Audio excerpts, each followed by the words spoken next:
لاله نصرالدینова و شوهرش فضلالدین نصرالدینov 12 سال پیش تشکیلات اراده را تأسیس دادند. این تشکیلات با کودکان گرفتار اوتیسم یا در خود مانده کمک میکرد. یکی از فرزندان این عائله گرفتار همین بیماری است.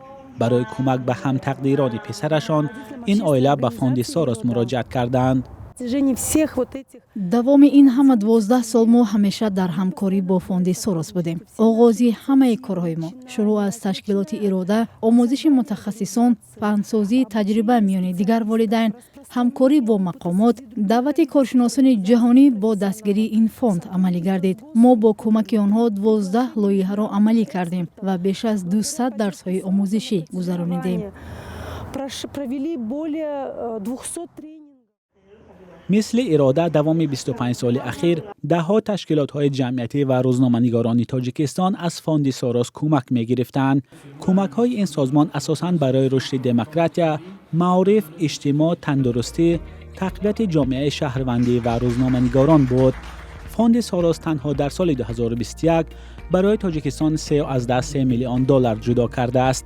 مسئولین سازمان حاضر نشدند درباره پایان فعالیتشان در تاجیکستان صحبت کنند. آنها تنها در خبرنامه سبب قطع فعالیتشان را به تغییر ساختار ربط دادند. نبی یوسپوف روزنامه‌نگار تاجیک سال 2020 با کمک فوند ساروس سامانه تحلیلی نقطه را باز کرد.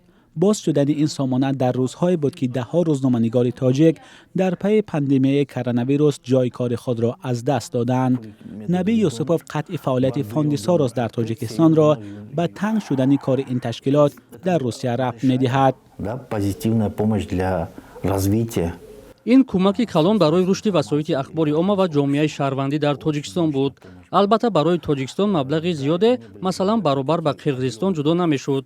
در آنجا یک لایحه از 120,000 دلار زیاد بود. در تاجیکستان لایحه‌ها قریب 5 مرتبه کمتر بود. ولی حتی همین مقدار مبلغ کمک خوبه بود برای رشد تشکیلات‌های مستقل و متخصصان. نظرها به فعالیت فوند ساروس در کشورهای سابق شوروی از جمله تاجیکستان یکسان نیست. برخی ها این تشکیلات را که از سوی میلیاردر آمریکایی جورج ساروس تأسیس شده است به داشتن نیت‌های سیاسی متهم می‌کنند، نظری که مسئولین فوند ساروس بارها آن را رد کردند. خبر بسته شدن فوند ساروس محباره کرام‌آوران نگران کرده است. این مستندساز تاجیک با کمک فوند ساروس و تشکیلات اینترنیوس چند فیلم مستند تهیه کرده است. تنها همین مبلغ گذاری ها کمک میکرد که ما در نهایت یک فیلمی مستند مثلا آماده کنیم از جایهای دوردست تاجیکستان یا یک پروژه بزرگ حجم آماده کنیم، چون که هم رسانه‌های مستقل نمیتونستن به خود اجازه یک مبلغ زیاد جدا کنن برای این کارها و هم ما شخصا ژورنالیستانی که مستقلانه کار میکردیم. قطع فعالیت فوند ساروس در حالی است که سازمان‌های حامی حقوق تاجیکستان را برای محدود کردن آزادی بیان تنقید می‌کنند. مقامات همواره گفتند شرایط برای کار رسانه‌ها در کشور مساعد است.